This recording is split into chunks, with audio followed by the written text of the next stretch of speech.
স্বরাষ্ট্র প্রতিমন্ত্রী লুৎফুজ্জামান বাবরের সংবর্ধনা প্রদান উপলক্ষে নেত্রকোনা জেলা মুক্তারপাড়ার মাঠে মানুষের ঢল নামে। নেত্রকোনা জেলা বিএনপি আয়োজিত সংবর্ধনা অনুষ্ঠানে ডাক্তার আনোয়ারুল হকের সভাপতিত্ব করেন। এ সময় নেত্রকোনা জেলার বিএনপি সহ তার অঙ্গ সহযোগী সংগঠনের নেতাকর্মীরা উপস্থিত ছিলেন। উপস্থিত জনসমুদ্রের জনতার উদ্দেশ্যে একটি কথাই তিনি বলেন, প্রাণের সংগঠন বাংলাদেশ জাতীয়তাবাদী দল বিএনপির চেয়ারপারসনের এবং আগামীর রাষ্ট্রনায়ক তারেক রহমানের জন্য আমার জীবন উৎসর্গ করতে দ্বিধা করিনি। এই দলকে বাঁচাতে গিয়ে যদি আমার মৃত্যু হয় তবে আমি মৃত্যুর জন্য প্রস্তুত। বিস্তারিত দেখুন শাহজাহানের প্রতিবেদনে।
সাহেবের নেতৃত্বে আমাদের মঞ্চে উত্তর পাশে তারা পুষ্ট অভিনন্দন জানাই।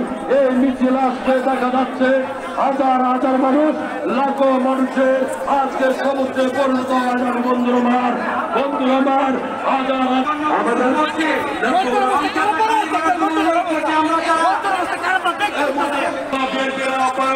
অধ্যাপক ডাক্তার মোহাম্মদ আনোয়ারুল হক সাহেব এবং সদস্য হচ্ছে ডক্টর রফিকুল রফিকুল কাদের সুজা, অ্যাডভোকেট মাহমুদুল হক।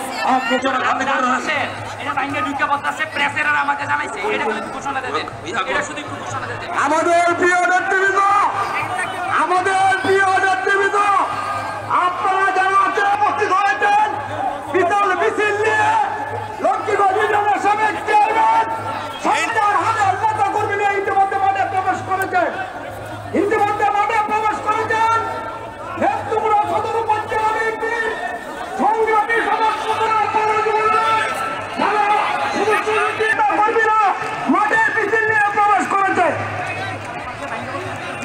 ডান পাশে বিশৃঙ্খলা করবেন না।